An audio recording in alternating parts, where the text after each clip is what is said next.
College football on CBS Sports Network is presented by Geico. Mountain West Conference USA, Boise State UTEP on a glorious night in the West Texas town of El Paso. Hi, everybody. I'm Rich Waltz, along with Taylor McCart, former Rice quarterback. Sherry Burris will join us shortly. Aaron Taylor was scheduled to work. He's under the weather, so we called upon a terrific Conference USA quarterback, and I know AT had a chance to get you ready for the game. AT got me squared away before the game with notes, but also in my hurry to get out of Houston, I left the tie, so AT got me the tie as well. It's the biggest tie I've ever seen, but AT, thank you for getting me set up. Just to remind you what this guy accomplished at Rice, winning as quarterback in Rice history, 2 bowl appearances, and a Conference USA championship, which means you've played in this stadium against UTEP. They always play well here in this building. They do. The city of El Paso supports this team, and especially coming off the season in 2021 where they appeared in a bowl game, a lot of momentum. For a game like this tonight, you should expect a good environment. Let's start with Boise State and drop some Twisted Tea game day playbook. Start with George Holani. They love to get him the football everywhere. Every way they can get George Holani the football, they try to do that. We see an example of it last week against UT Martin in the ground game. Really good in his lateral quickness. You see him getting up the field, and then he finishes runs well at the point of contact, and then also through the air. He's an effective catcher, out of the backfield, pass catcher for them, and he's a weapon for this offense. Having a sure-handed running back is huge in both those phases. Most people say that UTEP is better than their 1-3 record, but they can't afford 7 turnovers, which they had last week against New Mexico. They also have to get the football to their wideout. Tyron Smith is dangerous. He is dangerous, and they feature him throughout the passing attack. You'll see them go max protection, try and take shots to him over the top. The key for Tyron Smith is they've got to convert more in the red zone. You see just the 2 touchdowns, but most of their explosive plays in the pass game, they target number 1. He does such a nice job for them. Boise State, some momentum, but some problems. Issues with injuries, right, Sherry Burris? Yes, indeed, Rich. Quarterback Hank Bachmeier, though, is back under center starting tonight for Boise State. He took a hard hit last week, but as head coach Andy Avalos told us, he is good to go. As for the pieces around him, they're banged up on the offensive line. Here are those changes, and the Broncos will also be without their top 2 tight ends. Going to be interesting and something we keep a close eye on, guys. The Boise State run game with this patchwork O-line against a stout UTEP defensive line. Andy Avalos, opening week loss at Oregon State, but 2 really nice wins to follow that up. They are 2-1. Dana Dimel got to a bowl game last year. It's not easy to win here at UTEP, and he did that last year at 7-6. Lost a tight game to Fresno State in the New Mexico Bowl. Boise State on the road. They will kick it away. This is Will Farron who handles the kickoff duties, and that one is through the back of the end zone. And we get our first look at the offense, and that is not Babe Laufenberg, but that is the Luke Laufenberg jersey that Gavin Hardison is wearing. Laufenberg, who passed away in 2019, is still an inspirational figure with this team and on this campus. Gavin Hardison has a big arm and had a big year last year. He did, and the key for him, you see that completion percentage just under 50%. Look for him to get early completions in this game. Try and find a rhythm early. From the 25, ready to go, Sun Bowl Stadium at Sunset in El Paso. Ronald Awat gets the first carry against a really good defense, and he's hit by Caleb Biggers, and he'll lose a yard. UTEP offensively, we told you about Smith, you've seen Hardison. Ronald Awat is a guy that needs to get rolling. Especially on 1st and 2nd down. This is such a good defensive unit for Boise State. Got a chance to see Ronald Awat on that 1st down carry. Got to get him going on 1st and 2nd down to set up that 3rd and medium. Miners will use a fullback, which is rare in the game these days. James Tupou in the backfield with Awat. It's a big offensive line, especially on the tackles. Awat again, and he is stood up by DJ Schramm, one of the linebackers. This may be the best defense that UTEP faces all year. They might be better than Oklahoma, even on the defensive side of the ball. DJ Schramm in the middle, their leading tackler, but they've got playmakers across the board. It's at all 3 levels with a Jackson Cravens or a Scott Matlock up front, and then J.L. Skinner, number 0 at safety. Watch for him. He is a thumper. He'll come downhill and light you up. One note, Ezekiel Noah, who normally starts at linebacker, is out for the game. Brandon Hawkins getting the start in his spot. That's a big loss. And this is 3rd down and 9. 3-man rush. Hardison, short throw, caught. A tumbling catch by Jeremiah Ballard. He's short of the 1st down. It's 4th down and about 2. Empty early for UTEP, and one of the keys that we talked about, a tough 1st and 2nd down, set up a 3rd and long, and this is one of the best units in all of college football on the defensive side. A sure-handed tackle there on the back end, but that's going to be a key throughout this game. UTEP's got to get ahead of the sticks. Opponents are 6 of 39. 6 of 39 on 3rd down this year against Boise State. Josh Sloan to punt it, and it's not a good one. Shanked it, side of the foot, sails out of bounds. This is going to get about a net maybe 10 yards. In fact, they'll mark it at the 40-yard line. That's a 7-yard punt. Ouch. Coach Dimmel talked about needing to get rid of nerves. For Hank Bachmeier here, the veteran starter for Boise State, key for him, get the ball down the field and figure out the explosive plays in this offense. That's what they're lacking. He does a nice job of taking care of the football, just a handful of interceptions throughout his career, but they've got to figure out a way to get those chunk plays so it's not a sustained drive every single time. Tim Plough, the offensive coordinator, if he could order up field position for the first drive, this would be position A. UTEP's 40-yard line, first snap for Boise State. Bachmeier with Holani. First throw on the money, caught there. Tyneil Hopper, he's one of the last tight ends standing, makes the catch. And that's an 11-yard pickup and a 1st down. Yeah, important to get Tyneil Hopper in the game early with Riley Smith and Kirk Rofdahl out. He had a drop last week. It's nice to see, as a pass catcher, you want to get the ball early, shake that off. It's nice to see him involved in this offensive scheme early. Polani in the backfield. Boise State has changed their running scheme this year. It's more of a Shanahan type. And Holani over the right side is hit and dropped. And a gain of maybe 2. How do you patch together and make this offensive line effective tonight? Well, it's an opportunity for some young guys to step up. And the way that you're effective is you keep it simple. You stick to what you know best. That wide zone, that Mike Shanahan, Gary Kubiak run scheme that Boise State's known for. Everybody be sound in your 111th and, again, have to establish the ground game early. Again, if you've just joined us, Boise State without 2 starting offensive linemen and their 2 top tight ends coming into this game. Bachmeier with time running out of it. Maybe a face mask there. The flags are down. And Bachmeier, who was hit more than any quarterback in football at this level last year, survived to at least get rid of it. And this is going to be 15, you would expect.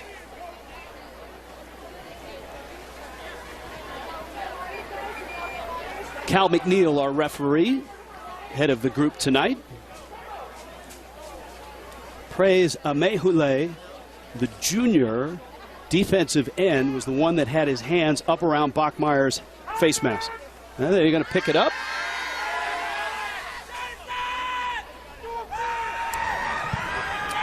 Personal foul, face mask, number 23, defense.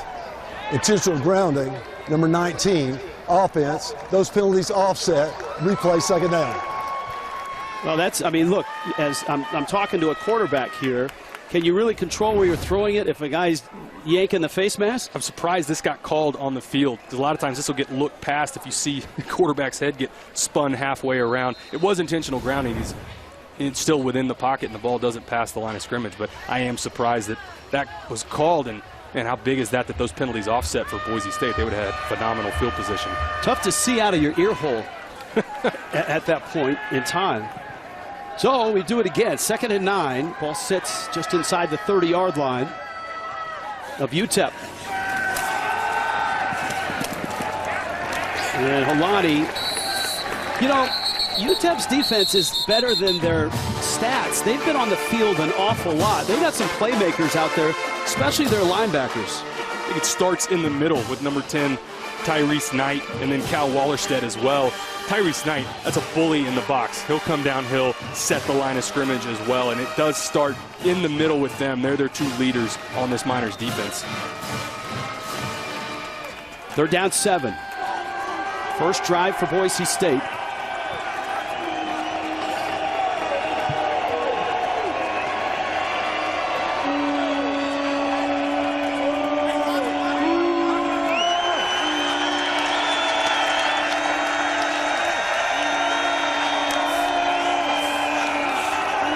Quick throw and caught right at the 20, close to the first down. That is Billy Bowens. Where they mark it will depend on whether they get it, and I think they've got it. Bowens with the catch. That's a first down. Simple, quick slant to the boundary, and Hank Bachmeier does a nice job as you take a look on the right side of your screen. Simple pitch and catch. I go back to that second down run play, though. That's the trouble. There's not a lot of push up front early in this game for this offensive line unit that I know is banged up, but have to figure out a way to get some push up front. Into the Verizon red zone is Boise State. 7 touchdowns, 13 trips. They are under the national average at 66%. Moving up front, no flags.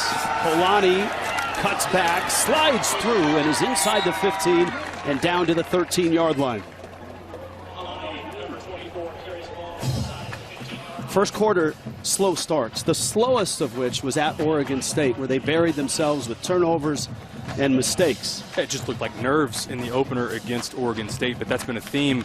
You would hope you move past a road game against a Pac-12 team and that it gets better, but weeks 2 and 3 still really struggling in the first quarter.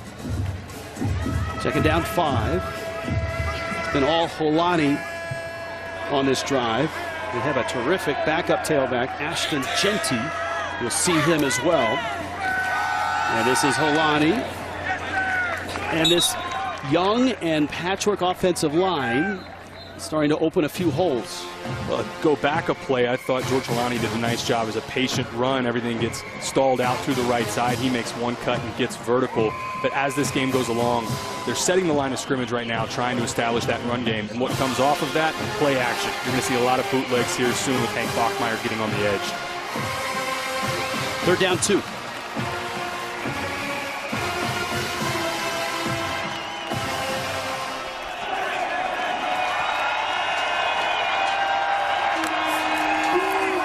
Holani straight ahead, has the hole and has the first down. This run game that Tim Plough has come to does a couple things. Number one, it's been productive on this drive. And number 2, it helps protect Bachmeier, and it eats clock. And take off those shots that you talked about last year. He was hit more than any other quarterback in FBS, and that's a key to this offense. That's also why they huddle now. A lot of this goes into trying to protect 19. And he handles the run game much like an NFL quarterback does. He has a lot of latitude and responsibility. From the 9. Bachmeier, play action. That's Matt Lauder with the catch, and a terrific play by Dennis Barnes. Dennis Barnes coming down from that free safety position. He misses his tackle, and this is a touchdown for Matt Lauder. Take a look coming onto the left side of your screen. Matt Lauder slips out, just a simple bootleg, and there comes 13 flying downhill. That's a really nice play from the free safety position by Dennis Barnes.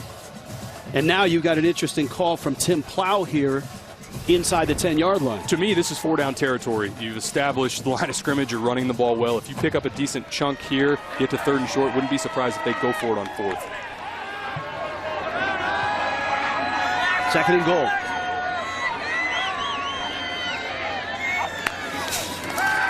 Bachmeier to the air, hit as he throws, corner, and it's over the head of Dirk Koetter. No flags. And it can be 4th down and goal at the 7. You see corner blitz come off the edge with Latrez Shelton, and that gets home. Trying to hit the corner route to Dirk Koetter, but that's another one of those shots that they're trying to clean up for Hank Bachmeier. And my mistake, the stick on the field had 3rd down last snap. At first glance, it's 3rd and goal now. Holani back in. Caples moving.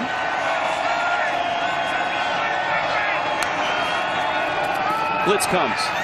Bachmeyer with time, and that one went through Latrell Caples. He was covered by Dennis Barnes. More good coverage on the back end by UTEP and played that bend, don't break defense. We've talked about how so many of the drives that they've given up have gotten into the red zone for the Miners, but that was a nice job flexing their blanket coverage across the board, forced Boise State into a field goal. One of the most accurate kickers in college football is Jonah Dalmas. He's 38 of 43 in his career. He's hit a couple of 48-yarders this year. And he knocks that one through. Great field position. Some movement on the ground for Andy Avalos and the Broncos. And Jonah Dalmas has given Boise State a 3-0 lead.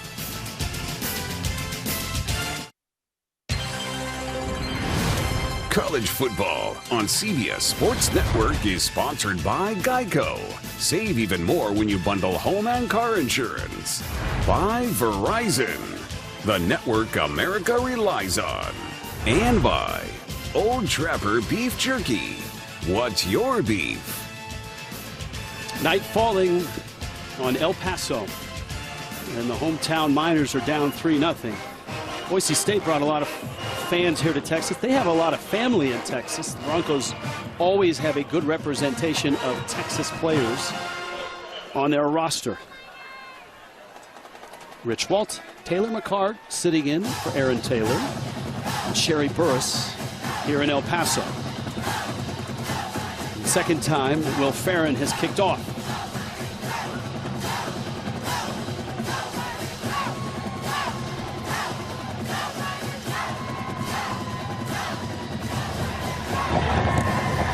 Got some elevation here. Ball flies pretty well. And into the end zone it goes. Acura brings us keys to the game. Taylor?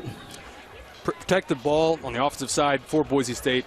Done a decent job of that already in this game in the opening drive, but struggled with it last week. I think that's why the game against UT Martin was so close. And then buckle down on third down. They do that so well on the defensive side, obviously. For UTEP, you have to figure out the chunk plays. You've got to get, especially against this Boise State defense, not going to have a lot of those 80-yard sustained drives. Win the line of scrimmage. That's part of what we talked about with winning that first and second down.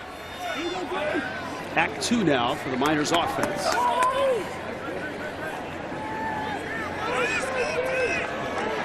Remember, a 7-yard punt after that first possession gave Boise State great field position. And finally, the first touch for this guy.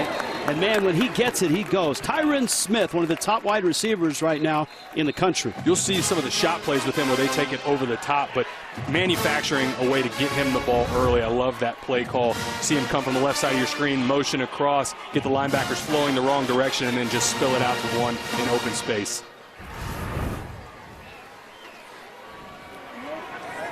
Fourth right now in FBS in yardage. He picks up 8 there. This is second down and 2.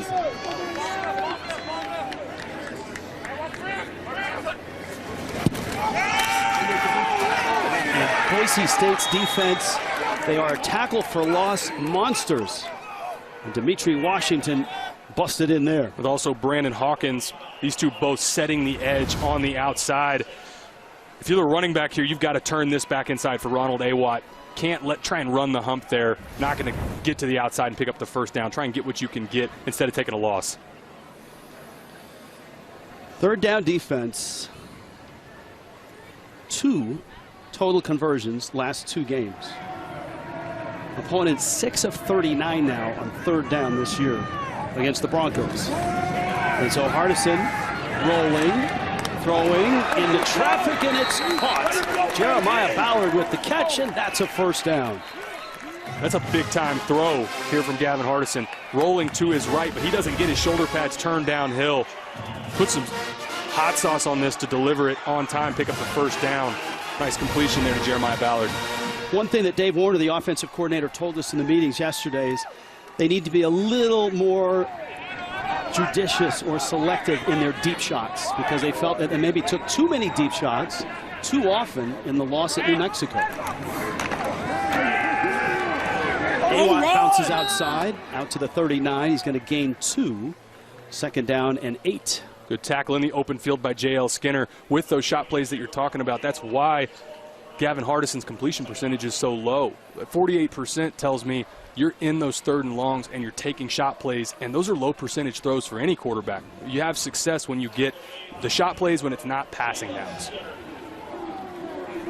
2nd down, 8. It's an offense that's averaging about 332 yards per game. That's not great. And just 74 yards a game on the ground. Broncos bring 4. Hardison's flushed again. Gets outside the pocket. Another throw up the field. Caught at midfield. Coming back into the pattern was Ray Flores to make the catch and another 1st down. Another strong throw from Gavin Hardison, and for Ray Flores, executes the scramble drill to perfection. Your quarterback's in trouble. He's deep. Work back shallow. You see the arm strength again from 2 as he breaks contain. And this is what happens when you've got a quarterback with a live arm. It was a nightmare week last week for him. Hardison, 19 of 44, 3 picks at New Mexico. Part of a 7-turnover game for UTEP. A-Watt, boy, strung out and filled. That's J.L. Skinner, who is one of the better tacklers you're going to find. And early in this game, Boise State doing a really nice job of setting the edge. I think that's why you're not seeing these UTEP running backs able to run the hump. Dimitri Washington on that play, making sure you're not going to be able to run the hump to the outside, as you also see Big Herbert Gums there in the middle. I mean, the rushing yards for the last 2 opponents for Boise State, New Mexico had 25 yards on the ground. Tennessee Martin had 26.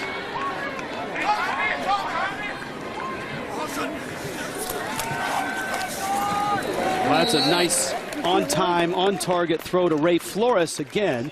Not enough for the 1st down, 9 yards on the pickup. But a 3rd and manageable. How huge is that to get the quick out and just pick up something that gets you to where you're not in another 3rd down? That's huge for the Miners.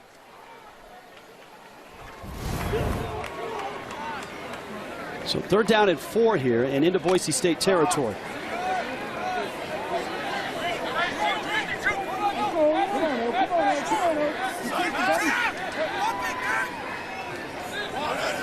That's Smith in motion. A-Watt looking for a hole. No, it's Hardison still with it. Scrambling, and he's got the 1st down. Escapes out of bounds at the 35-yard line. It's a terrific fake by A-Watt.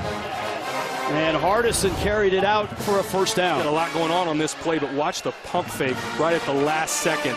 That buys just enough time for Gavin Hardison to get the edge and pick up the 1st down with his legs. Something you did a lot at Rice. You threw it and you ran it. Hardison getting the 1st down. Well, at the 35-yard line of Boise State. Deion Hankins into the ball game. In the backfields.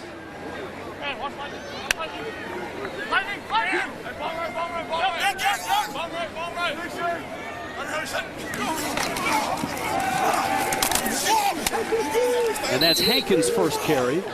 He bangs his way inside the 35, maybe a yard. DJ Schramm there to hit him. And Alexander Tubner coming downhill as well, trying to establish UTEP is that boundary zone. They're trying to run that stretch zone into the boundary, and right now Boise State's just winning at the point of attack. Really not much for the Miners on that side of the field right now. And Taylor, we haven't seen any shots downfield. Most of the throws have been mid-range, and that's worked out. Well, if you notice, Tyron Smith's being bracketed at the top. You've got a free safety over him, and they're taking away outside leverage as well. That's probably a good reason why. 2nd and 9. Again, Hardison. And he may have the 1st down. He's to the 25-yard line.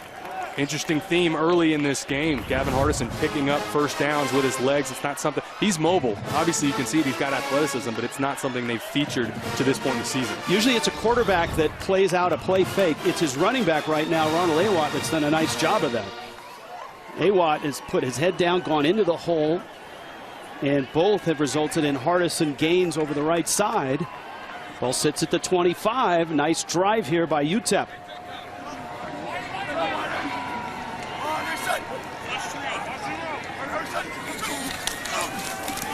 This is A-Watt. And he's got to the 21. That's a 4-yard pickup.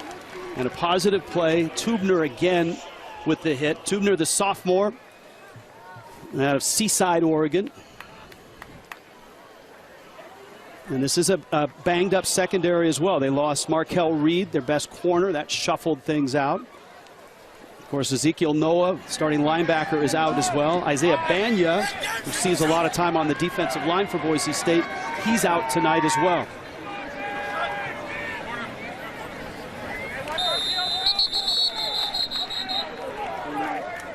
UTEP and Boise State, Conference USA, Mountain West. Broncos have a field goal. Miners are on the move. On to the second.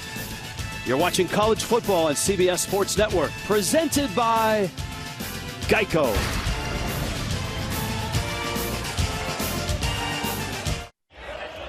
On to the second quarter. Boise State a 3-0 lead. This weekend is the American Football Coaches Association's annual Coach to Cure MD initiative. It's an attempt to raise awareness for Duchenne muscular dystrophy, a genetic disorder in young men. Thousands of coaches participating nationwide, including Andy Avalos here tonight. To learn more, go to coachtoCureMD.org. And for us to learn more, we go down to Sherry Burris. Sherry? Oh yeah, earlier this month, Rich, Broncos honored 13-year-old and 10-year-old Cooper, brother of Boise's cross-country runner Oakland Olsen. They get to meet Coach Avalos and some of the players. As you said, the goal is to raise awareness and funding. And so far, this effort has raised over $2.1 million past decade, Rich. All right, Sherry, thank you for that. It's a terrific initiative. Hats off to Coach Avalos and all the coaches that have participated. Taylor, right now, the UTEP's offense is clicking. It is a long, sustained drive, and they're doing the little things well, not beating themselves. Second down, 6. Boise State, 21-yard line. Ground game has been there when they've needed it on this drive. It's Dimitri Washington with the stop on Ronald Awatt. Here's the summary. Both teams have had long drives. This drive is 12 plays, 54 yards. And Boise State on the other side, 11 plays, just 33 yards. They chewed up quite a bit of clock. I think this style of play is advantage UTEP if this plays on, because this is the type of rock fight that Dana Dimmel talked about. They want to turn this game into that style of play. Got a 3rd down and 2 here, just outside the 17. And Awatt has his feet knocked from him. That's a terrific play by Rodney Robinson, the junior out of San Diego, and now an interesting 4th down. And it's going to be a field goal attempt for UTEP. And I agree with this decision, especially early in the game. Try and have some momentum on your side as you see all the penetration from Boise State defenders there, but it's too early in the game. I agree with this field goal attempt here to try and get some momentum for your offense, especially when you're just down a field goal yourself. Gavin Beckley has made 7 straight attempts. He's 7 of 8 with a 54-yarder. This is from 35. Both teams with long drives that have eaten up clock, and both teams settle for a field goal. Dana Dimmel and the UTEP Miners at home hosting Boise State out of the Mountain West. So far, 3-3.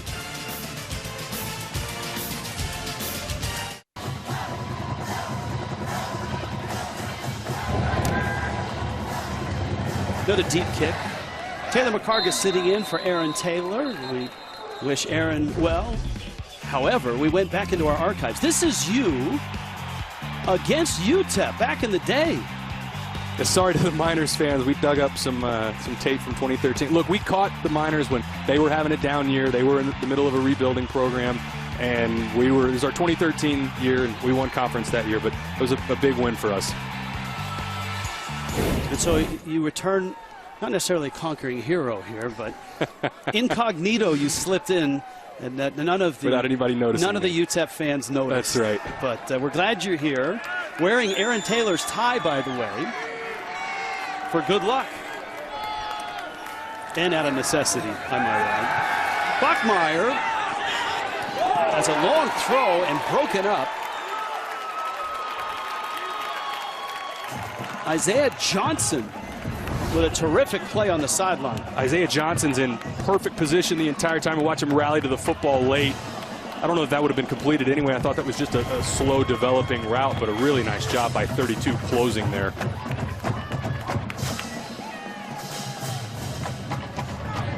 Bachmeier, of course, the nightmare against Oregon State, really good the last 2 games, completing 65% of his passes for 5 touchdowns and a pick. He's 3 of 6 for 20 yards here tonight so far. Polani gets outside, has the first down, and that's a nice chunk play of about 15 yards. Larez Shelton made the stop. Boise State just had the one chunk play on the ground last week against UT Martin, and this is something that they talked about coming into this week. We have got to figure out a way to get more chunk plays in the run game. That's exactly what we talked about at the Open. Get George Holani the ball in space, whether it be through the run game or out of the backfield as a pass catcher. In footballese, an explosive play is 20 yards or more. A chunk play is... Call it 25. All right. 3-3 ball game. Bachmeier on play action. On his feet is Cobbs, breaking one tackle. And nicely strung out. Kobe Hilton in on the coverage. Terrific job by the UTEP defense. Tyreek James as well, rallying to the football. We talked about Boise State's going to bring a lot of play action and those bootlegs coming off of it. You have to be disciplined in the back end as you see Tyreek James come flying downhill. That's going to be a key to them throughout this game. Some good defensive players on that UTEP defense. Kobe Hilton, you saw him at the end of that play. We talked about Tyrese Knight, Cal Wallerstadt. Matt Lauder moving around, one of the tight ends they've had to put in the game, and that is a stuff. That's Cal Wallerstadt, who was not a starter until a couple of weeks ago. At Oklahoma, they had to throw him in there, and he's been playing out of his mind since. And the freshman, 62 at guard, Roger Carrion, you see him get beat right in the middle, and anytime your offensive guard is turned around facing the wrong direction, that is not what you want as a play caller or as a running back. Wallerstadt's dad is the defensive line coach. And, of course, you're looking at Carrion, seeing his first ever game action as a true freshman out of Jal, New Mexico. This is 3rd down and 13, and the crowd's starting to get into it here in El Paso. Blitz comes. Bachmeier flushed. He's got company over there, and he has to wing it out of bounds. And incomplete, and the UTEP defense stiffens. Huge possession there for UTEP. Thought they bowed up nicely after the early first down, but these are the situations. Boise State's not explosive enough on offense right now to end up in 3rd and long and have a lot of success. And I think we've spent a lot of time talking about UTEP and their inability to convert those 3rd and longs, but it's the same is true for Boise State. Get ahead of the sticks and give Hank Bachmeier and this passing offense a chance. James Ferguson Reynolds is the punter for Boise State. Marcus Bellin is back at the 15 for UTEP. Ferguson Reynolds, one of the many Australian punters in the game. Bellin with a nice burst, gets out across the 25 and out to the 29-yard line. Good spot for UTEP to start their drive in a 3-3 game in El Paso. 3-3 here in Sun Bowl Stadium, Boise State, UTEP. Start your Saturday on the pitch. CBS Sports Network brings you highly anticipated WSL action. Arsenal, Tottenham, don't miss the North London Derby right here on the 24-hour home of CBS Sports. Gavin Hardson is clicking right now. Like, they're doing a nice job, Dave Warner, the play caller, of giving him easy completions. Those shot plays that they've missed, I think that's the reason his completion percentage is so low, but these are manageable throws. Some of these, when he escapes the pocket, is just being a playmaker, but that right there, a quick, simple out, that's easy money for Gavin Hardson. Give him more options with those easy completions. Keep that momentum rolling. And I don't know if you can feel it, but you can feel the energy has built in this building on the side of UTEP through the first quarter and a half of this game. And you see that completion percentage, 48% coming in, and the result, Dave Warner told us, was from all those deep shots, and especially playing from behind, as they did in their last loss at New Mexico. And straight ahead is Awat. DJ Schramm made the stop. I also like, for offensive coordinator Dave Warner, the commitment to running between the tackles. Saying even if we have a drive where 1st or 2nd down we get pushed back in the interior, you've seen them stay committed to it, get a nice chunk 5-yard carry there. Going back to what you said, what's a chunk play? Really anything over 20 yards, but you have to have them to have those sustained success drives. 2nd down 5. Neither team plays with a lot of tempo. That's a big change from last year with Boise State. UTEP has done a nice job of eating clock. And Awat fights his way forward, and he pushes all the way out to the 38, and he's got a first down. And Herbert Gums there in the middle blew that play up. But you're right. To this point, that's been the key for UTEP. You see Laufenberg, then Jersey Laufenberg. Again, if you're just joining us, Luke Laufenberg, the son of Babe Laufenberg, passed away in 2019. He was a tight end here at UTEP, and every year somebody asks to wear that jersey with that name, and Hardison started his year by asking for that jersey and keeping the Laufenberg name alive.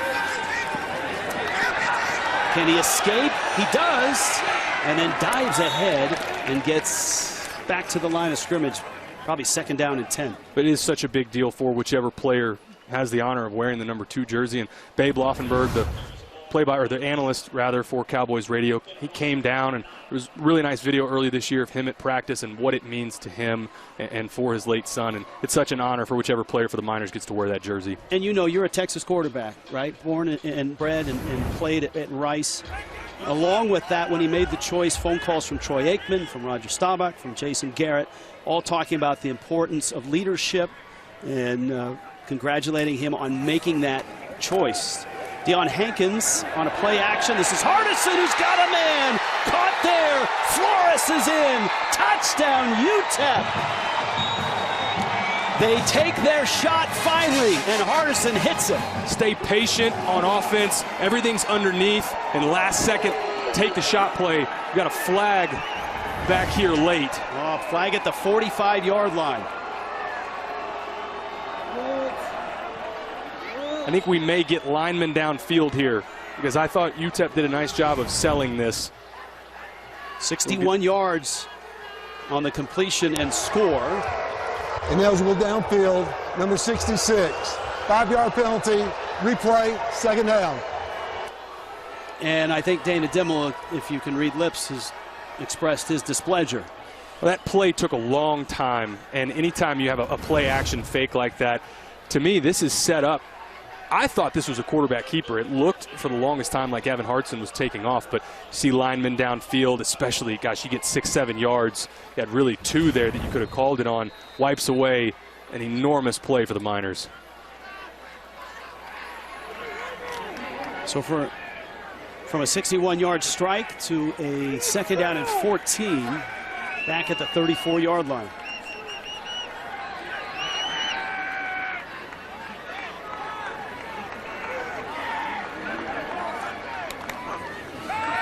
Hardison, another short throw on target again. Jeremiah Ballard wrapped up by Caleb Biggers. And they still have a ways to go now for the first down. They've marked that football right at the 41-yard line. This could be a third down and a long 7. Going back to the play a second ago, he ended up obviously throwing it downfield, but sold it like quarterback run. I think it's interesting how much UTEP is featuring Gavin Hartson in the quarterback run game. Boise State showing blitz. They come with 4. Hardison steps through again, trying to stay alive, and 3 Broncos are there to drop him at the 40. Shea Oladipo first to get him. Just a coverage sack on the back end. Boise State bluffs blitz, drops and plays coverage, and again, just good coverage, nobody open, and a nice job by Gavin Hartson. Don't force it, get off the field, play field position. Your defense is playing well early in this game. Well, what could have been on that throw and catch by Flores. Instead, Josh Sloan on to punt.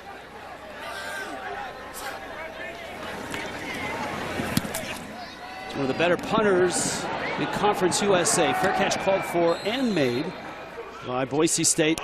That's George Holani back there on special teams. He'll be back when we return. 3-3 here, Boise State, UTEP. Halfway through the second quarter, 3-3, Boise State, UTEP. CBS Sports celebrates Hispanic Heritage Month.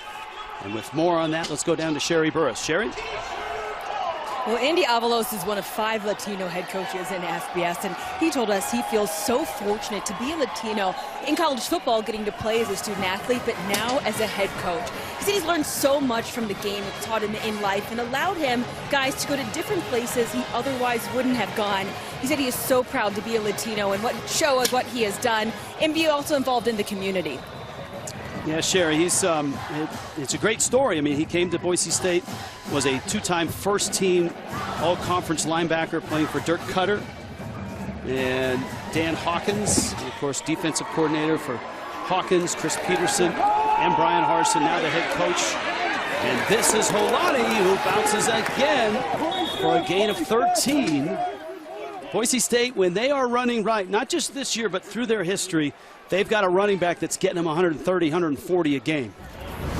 And these chunk plays, these explosive plays, it's so key because you get frustrated as an offense when you get stuffed in the interior. This is the second one to the left side. Nice patient running. I thought maybe there could have been a horse collar there late, but doesn't get called.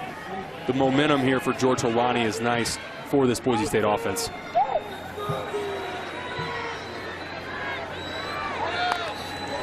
Bachmeier on 1st and 10. Flushed. Looking downfield. Throw short. And it's caught there by Cobbs. We've been talking about Hardison, how he's in rhythm.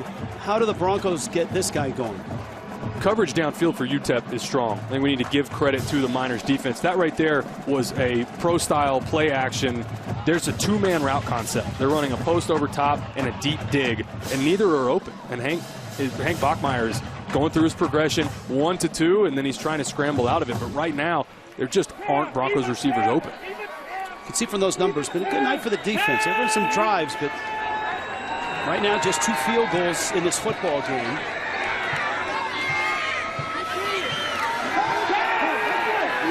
On 2nd down, that's flat out dropped. Bowens right in his hands, 3rd down and 14. It's a 5th-year senior out on the edge that you have to be able to depend on them. That's a huge down for them. 2nd and long. If this gets completed to Billy Bowens, now you've got a 3rd and medium as opposed to, yet again, another 3rd and long for the Boise State offense. And there's no question that the Broncos offense misses Khalil Shakir, that dynamic wide receiver who was so big in the run game and in the pass game. Terrific receiver now with the Buffalo Bills. 3rd and 14. 4-man rush. Bachmeier, little screen, and Holani's hit. Drops the ball. It's ruled incomplete. Initial call on the field is incomplete. Incomplete pass. And Boise State has to punt. Wallerstadt from his linebacker spot. Wallerstadt reads it all the way, beats the freshman. Roger Corian out in space, rallies to the football. I tell you what, 3rd and long, running a screen game with a screen that this is not an offense that's known for their ability to throw screens well. That's easy pickings for this defense. And also as a quarterback, you don't have that many plays in the playbook when you come into any week for 3rd and 14, 3rd and 13. That's just such a low percentage. Boise State's not doing themselves any favors on offense right now. Ferguson Reynolds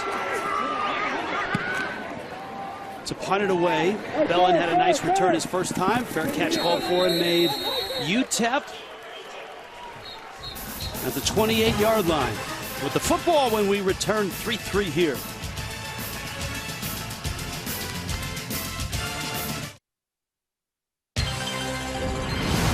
College football on CBS Sports Network is sponsored by Twisted Tea. Keep it twisted. By IHOP. Join the new rewards program today and start earning free food.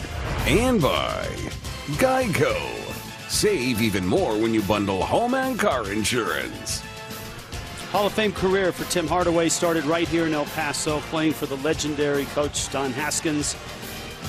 Congratulations. 5-time NBA All-Star, killer crossover, and now a member of the Naismith Basketball Hall of Fame. The Don Haskins Center is just in the distance. One of the cool things I saw in El Paso driving by, it sits on Glory Road. That's the name of the street. And, of course, Glory Road, the great movie that chronicled that national championship team back in the 60s that broke so many barriers. George Tarlas with the tackle for Boise State. Another hard run by Ronald Awatt. Now, you've said a couple times that Awatt is running the bump on some of these outside zones. From your football glossary, what does that mean? Well, think right now, Dimitri Washington especially, number 38 at defensive end, is trying to set an edge. And there's been a couple times in this game where Ronald Awatt tries to run the hump and run around them, so to speak. Think Arian Foster, old school zone for the Houston Texans. Be patient, stick that foot in the ground, and get vertical, as opposed to running around an edge that they're going to rally to the football and make the tackle in open space. So it's not doing the bump, it's running the hump. Hardison again pulls it. This time he's hit hard by J.L. Skinner. Lost his helmet. Broncos not an easy team to run against. They're not, and Gavin Hardison can't have too many of those shots. We take a look at the run defense early for Boise State. I thought they've done a nice job rallying to the football. Good team defense and tackling in the open field. UTEP's been committed to running Ronald Awatt really right at them. A lot of that to the boundary zone. That right there is what I'm talking about with running the hump, where Boise State is setting the edge, making sure that they spill everything back inside and doing a nice job of it. And that's where, as a runner, Ronald Awatt, stick that foot in the ground and get vertical. Be okay with just a 2 or 3 yard gain. Look what they've done the last 2 weeks in rushing yards allowed to Mexico and Tennessee Martin. 76 yards a game. Awatt in the backfield here. 3rd down and 2.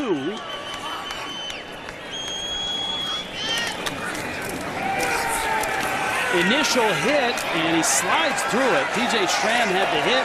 Awatt got through, and that's a 1st down to the 41. If you're DJ Schramm, team's leading tackler for Boise State, you've got to have this in the backfield. Watch him come off the edge just right there in the middle. That's a missed tackle you don't see a lot of from Big 52 in the middle.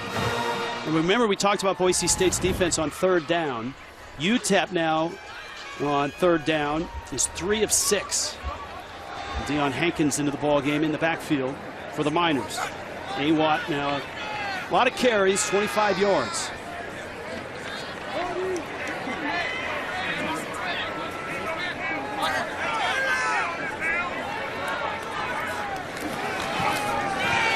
Hankins. And Hankins races across the 45. That's a nice gain. Gain of 5. 2nd down and 5. You got a defender down here for Boise State. Looks like big 21 Tyreek Jones there in the middle at the nickel position. He's been doing a nice job early in this game of defending Tyron Smith. Well, they were already down a bunch of starters. They can ill afford another loss. And we'll return to El Paso after this. 3-3. Tyreek Jones on that tackle. Looked like he got something that came through the face mask. You see him come downhill and get his face mask right on big Deion Hankins' thigh. Deion Hankins, the biggest running back out of this stable for UTEP, and that's going to hurt every time. Sherry, you've got an update? Well, guys, I'm watching Jones right now. He came off like we saw with a couple trainers at his face, and I think Taylor is right. Looks like he has something maybe in that left nostril. So definitely going to keep an eye on that for him. All right, thank you, Sherry. UTEP moving the football. 45-yard line here. Remember, they had a 61-yard throw for a touchdown called back for a lineman downfield.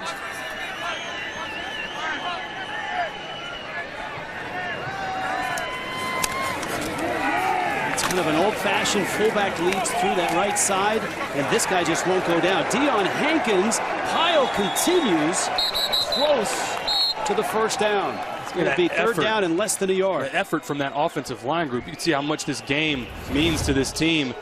Stood up initially. This really looked like it was just going to be about a yard. And watch all the blue jerseys rally here. And a lot of that, honestly, was just individual effort as well. But sets up a really gettable 3rd and short here for the Miners. Already 3 conversions. 3rd down 1. Not a lot of room anywhere, and a nice seam for Hankins, who finds the daylight, has 4 yards, and UTEP impressively moving the football against a really good defense. That's an old school football right there with that 3rd and short. Give it to your 230-pound back. Let him spill off to the right side. And good lead blocking there from James Tupou at the fullback position. They had Zach Fryer, the backup tight end, back there as well. So 1st and 10. The ball's into Boise State territory, 46-yard line. Awatt is back in. Gavin Hardison, 6 of 6, 48 yards. Of course, the long one for a touchdown called back.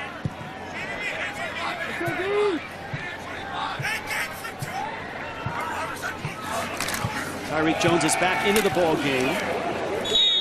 And remember, last week, it was a 73-yard throw to the end zone that should have been a score. Tyron Smith, the wide receiver, was stripped of the ball against New Mexico. Take a listen to that collision.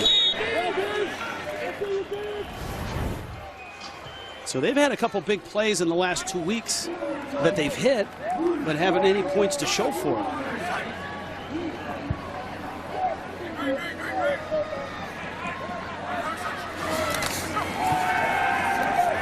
Hardison, got a man, caught there, Ballard, touchdown, no flags down, 43 yards.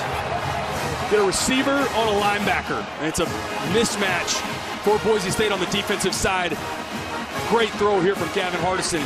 We've been waiting on the shot play, waiting on the explosive play. They scheme it up nicely. You see right there, DJ Schramm from the linebacker position gets sucked up. Put Jeremiah Ballard in right behind him on the over route. Nice simple pitch and catch for the touchdown. Huge momentum play for the Miners. Look at that drive. 8 plays, 72 yards, 4 minutes of clock. And we talked about this style of game. This benefits UTEP. They need to keep this close, turn this into a rock fight, and then convert on your shot plays. A rock fight, and they take a shot, and UTEP is in the end zone. Simple play action, simple pitch and catch, huge momentum play for the Miners.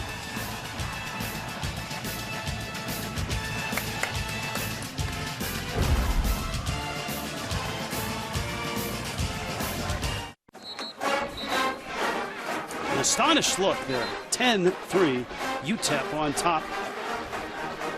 These guys will be tuned into the Verizon halftime report, which is coming up. Brent Stover, Houston Nutt, Kevin Carter, Danny Cannell. Right down the game, get you caught up on other games around the country, all coming up on the Verizon halftime reports. Taylor McCart sitting in for Aaron Taylor, Jerry Burris, Rich Waltz. That guy has been terrific tonight. Gavin Hardison finding Ballard for that long score.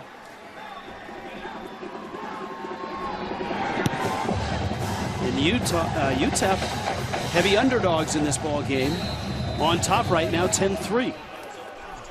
Take us through that last touchdown. Showing a lot of fight. I want you to watch right here in the middle, DJ Schramm, and then right here on the third receiver, Jeremiah Ballard. That play action influences DJ Schramm to step down. There's no help over top, just playing the single high safety look. And that's an easy pitch and catch for this offense, just schemed up. And it's effective because UTEP has committed to run the ball between the tackles. They bring everybody down. It gets DJ Schramm to get his eyes going where they're not supposed to be. Throw the touchdown in behind him. And now Boise State, who has just 55 yards of total offense, has 2 minutes to get it going here in the second quarter. Inside screen to Caples. And nothing going there. Wallerstadt is everywhere right now. Cal Wallerstadt, the junior linebacker. If you notice how fast, when we take a look quickly here at the quarterback comparison, 16 yards in the first half for Hank Bachmeier. And that's the challenge and the problem that this offense, the past 3 weeks, and this first half as well, really struggling with consistency. I think O-line play with this unit that has been shuffled around, I think that's impacted the game as well. Second down, 10. Bachmeier looks right, scrambles left, throws, and it's caught. Did Caples get a foot down? No. This could bring up third down and 10. Take a look just at the last second. It was close there if Latrell Caples came down with this ball. Back judge came flying in saying it was incomplete. Third down, 10.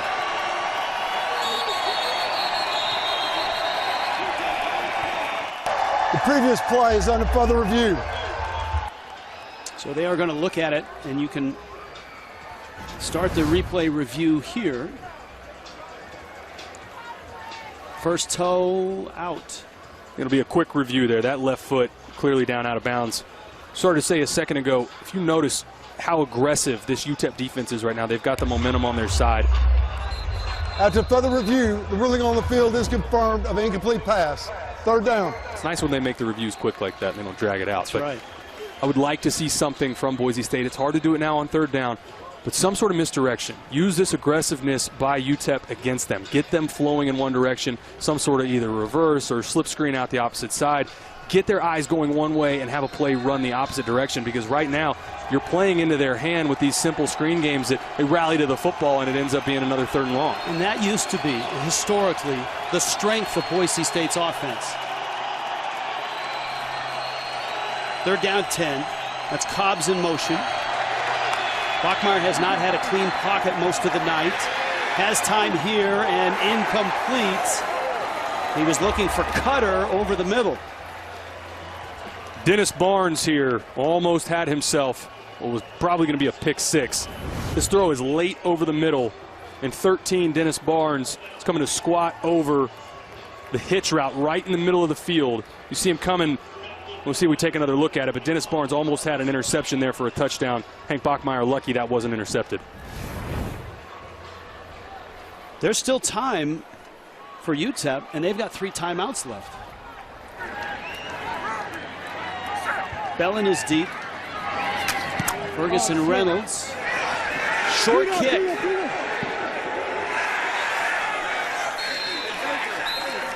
And UTEP with 1:14 left and a 10-3 lead, headed towards halftime in El Paso. This is a guy you need to keep an eye on. UNLV keeps improving game by game. And Aiden Robbins right now already with 346 yards rushing.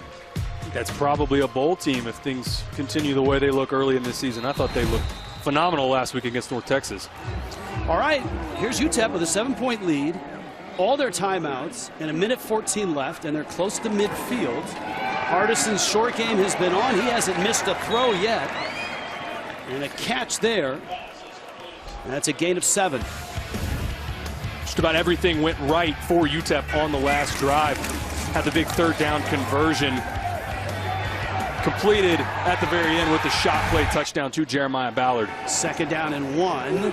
Hardison hit as he throws, and it's incomplete. No flag, although the officials are going to huddle.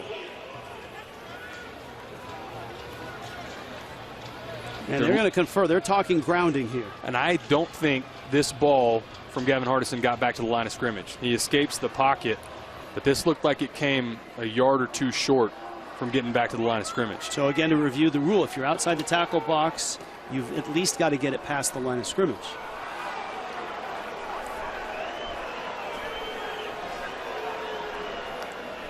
Flag has come out. Dimitri Washington had the pressure.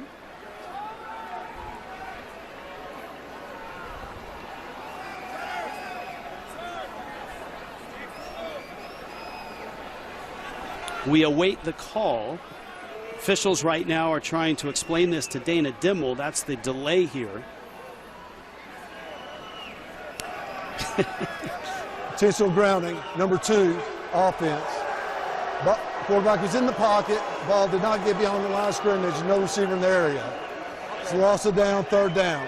By rule, there's a 10-second runoff. UTEP has elected not to take a timeout and allow the 10-second runoff. The clock will start on my ready. This is so difficult as a quarterback. You're trying to do the right thing, trying to get rid of the ball. Dimitri Washington's all over you. You should take a look at Gavin Hardison trying to get away. Lucky that wasn't intercepted there in the middle by DJ Schramm, but it was a couple yards short. It's the right call. I know Coach Dimmel doesn't like it, but by the letter of the law, that was the right call. He said he was in the tackle box. Do you agree with that? Don't agree with that. I thought he escaped outside the tackle box, but the ball was short as well. They're down at 16 here. This certainly changes the complexion. You can see the play clock and the game clock started. And so now, just keep it on the ground. And if you're Boise State, you take a timeout, maybe take a shot. They'll take a timeout. 15 seconds left, first half. We're back in 30 in El Paso.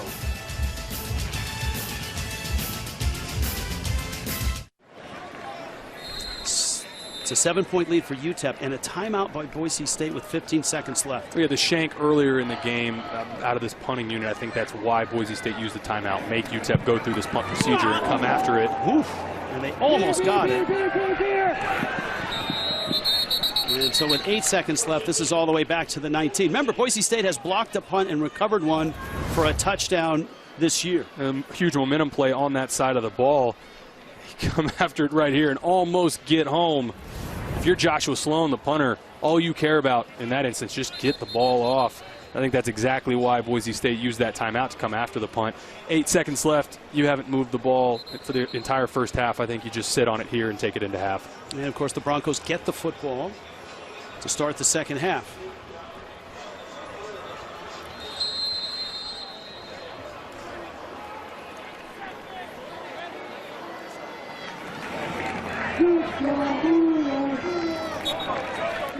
This is somewhat of a surprise here in El Paso tonight. Andy Avalos and Boise State had won 2 straight. They felt they had momentum. Dana Dimmel and his team turned it over 7 times in a loss last week. But he told us yesterday we are better than our record, and they certainly have played like it here in the first half, outplaying the Broncos out of the Mountain West. After the break, Brent Stover and the crew in New York. 10-3 UTEP at the half. You're watching college football on CBS Sports Network, presented by Geico.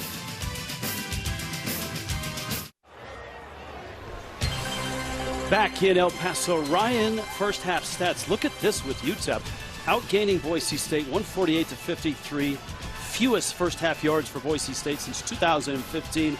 Broncos are a great third down defense. Look at what UTEP's done. They're 4 of 8, and they've dominated in time of possession.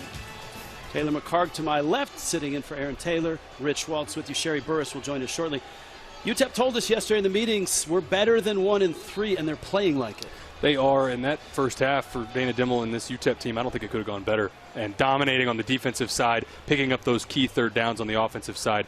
See if they can close it out in this second half for a big upset. As a terrific Conference USA quarterback, you got to like what you see from Gavin Hardison. Well, I think on offense, they're doing a nice job of giving him those easy completions. You see right there, just a simple pitch and catch to pick up a first down. Saw some scramble throws where he got to show off the arm strength. And then the touchdown just before half on the shot play to Jeremiah Ballard. On the other side for the defense, giving up just the 56 yards of total offense in the first half.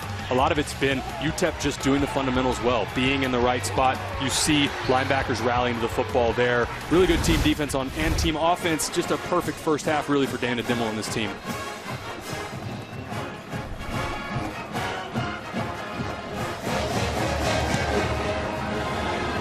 That kick sails through the end zone, gives us time to go down and say hi again to Sherry Burris. Sherry? Hey, Rich. Well, UTEP controlling the ball and time of possession. Coach Dimmel told me that is one of their strengths, and that's the way they want to keep it.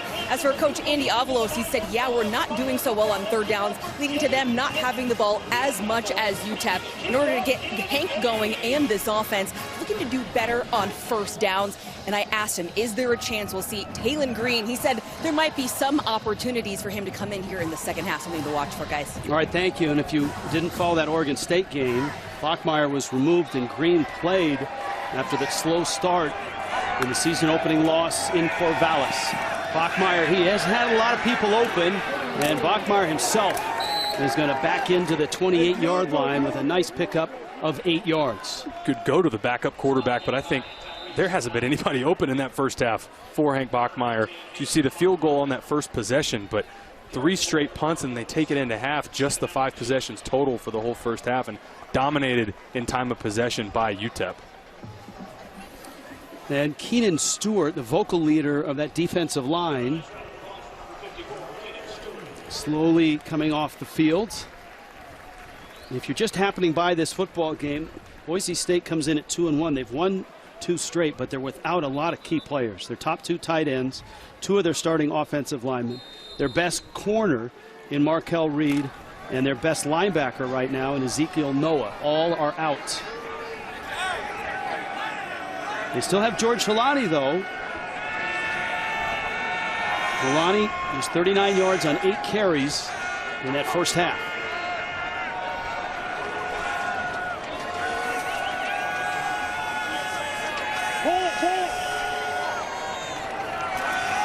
This is Holani in a hole that tightens up pretty quickly. Tyrese Knight, the senior, made the stop.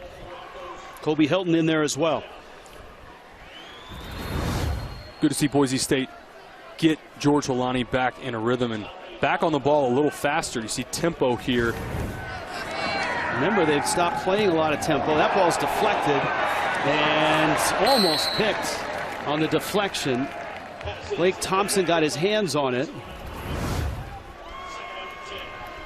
And Larez Shelton almost had the interception. And a good job by Praise Akinwumi on the outside, getting his hands up, blocking that ball. It was lucky that Latrez Shelton didn't intercept that.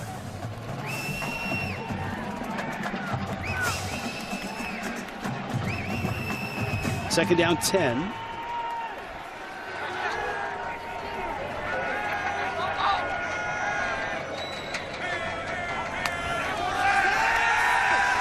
Bachmeier's throw to the sidelines, and he misses Billy Bowens, who was covered pretty well over there.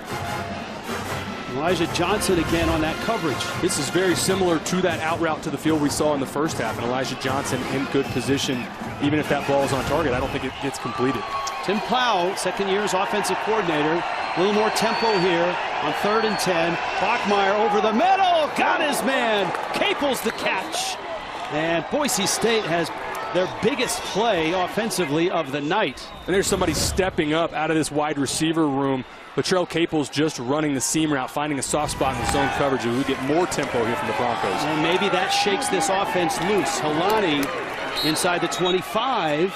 Wallerstedt makes the stop. And I like this out of Boise State because just lining up and letting UTEP tee off on them clearly wasn't working in the first half. Mix it up and mix in some of this tempo. Second down and a yard. Bachmeier's throw, another one right on the mark. And yeah, I think they found something here. And that catch by Bowens, 10 more yards. And into the Verizon red zone they go. And right back to the line of scrimmage they go. Play action there. Another catch. Cobbs with it. Cobbs dances in. Touchdown. Boise State. 15 yards. Suddenly Bachmeier is clicking. That's what second half adjustments looks like. They came out, said, we're going to put some tempo. You see Hank Bachmeier distribute the ball really well on that drive, and just a simple slant to Stephon Cobbs. The shot play to Latrell Caples, I think, set that up, but I love that they came out in the second half with that tempo to say, we're going to do something a little bit different. Dalmas to tie this up. And impressively, Boise Stout. Remember, it was a long third down play.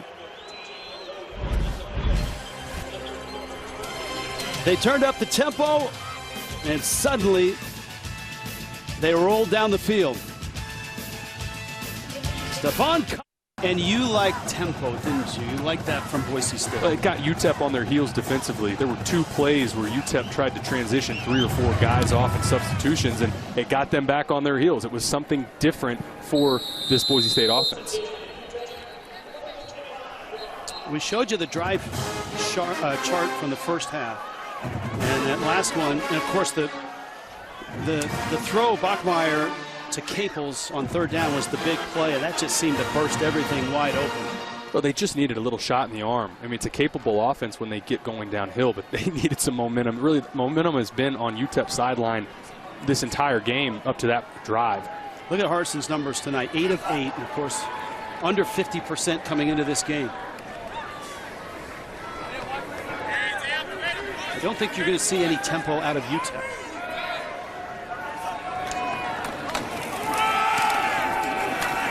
Hankins, DJ Schramm made the stop. We take a look at the first half possessions for UTEP. Got it going in that second drive with the field goal, but I thought the key for UTEP was just sticking with the game plan. Control the line of scrimmage, try and set up second and third and medium, and that's why you see Gavin Hardison with that 8 for 8. They avoided third and long most of the first half.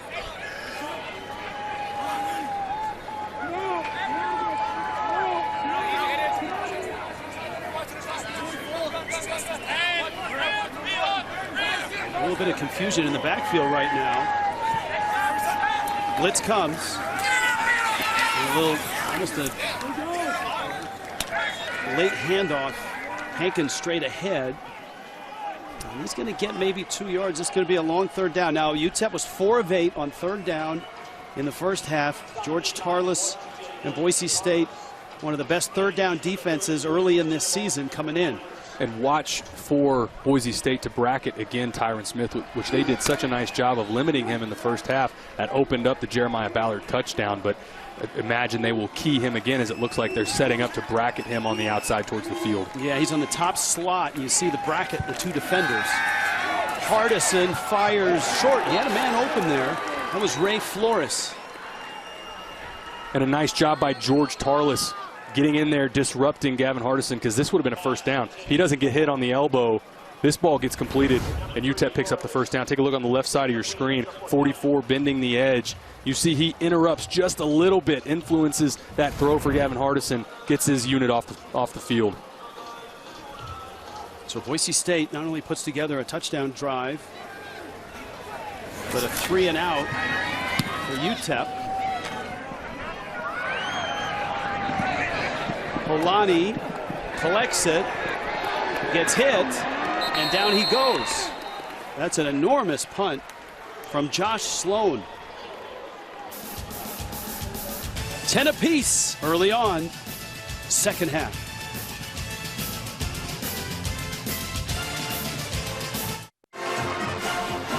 "55-yard punt." Boise State backed up with the ball, but they sure looked good offensively last time they touched it. Well, implementing the tempo, I think, was huge for Boise State on that drive. It started with Hank Bachmeier extending a play with his legs, and they got ahead of the sticks the majority of this drive. The big play right over the middle to Latrell Caples, and then the touchdown just on a quick slant to Shea Whiting. But tempo, again, it got UTEP on their heels. You saw those transitions with, they were trying to get 3 and 4 guys off the field on back-to-back plays. I thought it caused a little bit of confusion in the Miners defense. We'll see if we get it here as they come out at empty, a formation they did not show a lot of in the first half. Ashton Genty is in the football game, lined up as one of 5 receivers for Bachmeier, who certainly looks better with tempo. That's Genty in motion. Low snap, Bachmeier holds it, fires, and that one a little behind Billy Bowens. And it's second down and 10. For a quarterback, when you make the transition from, huddle and taking your time to tempo, how does that feel? It gets you in a rhythm when you get some sort of positive momentum and you hit anything. It can be that quick slant, or it can be an out. You've seen so many incompletions and guys covered up in the back end, but to get an easy completion early in that drive, I thought that was huge for Hank Bachmeier. Second down at 10.